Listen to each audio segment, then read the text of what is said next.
at its heart, it's a preparedness drill where, you should know how to do this when the time comes. It's like a smoke alarm. You hear, there's a earthquake coming, you feel the shaking, you get an alert on your earthquake early warning app on the West Coast, like you drop down, get out of harm's way. Because we realize in most modern buildings, while they're not going to be amazing after the earthquake, they're designed to save you.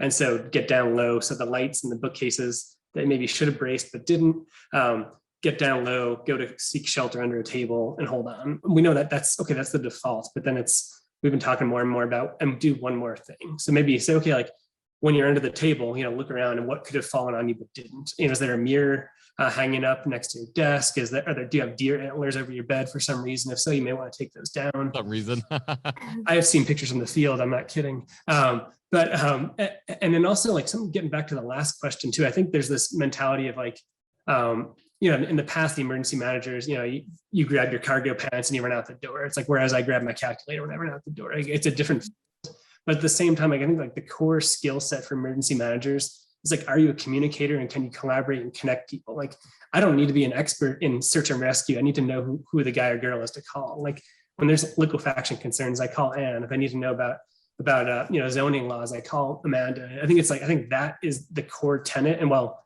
there's been this shift in the field to get a little more technical, a little more like, all right, let's think longer term and more holistically. I think that core skill set hasn't changed. And like many of your guests always say is, the best time to share business cards isn't at the disaster. You need to be doing that months and years ahead of time. And I think mitigation is a really good way to do that. And we're doing that in Utah. And I know Amanda's working on that with Anne for the Cascadia Rising earthquake scenario exercise they're doing next year. Like the real thing is when you say, okay, here's this exercise, it's aimed at response planning or which bridges are out and are the radios going to work. And then you have us in the corner being like, and hey, we know how to fix that.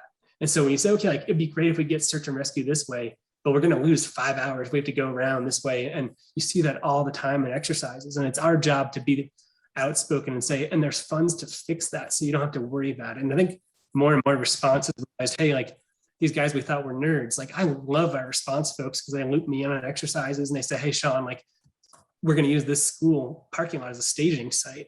Are we at risk that the bricks are going to fall down? Or we're planning to use this as a shelter? Like, is there a concern there? And so I think we're more and more integrating. I think it's like all the best of emergency management of decades past is still with us. And like, you got to be able to be a people person and work together. And we're kind of getting more technical and more collaborative as we go.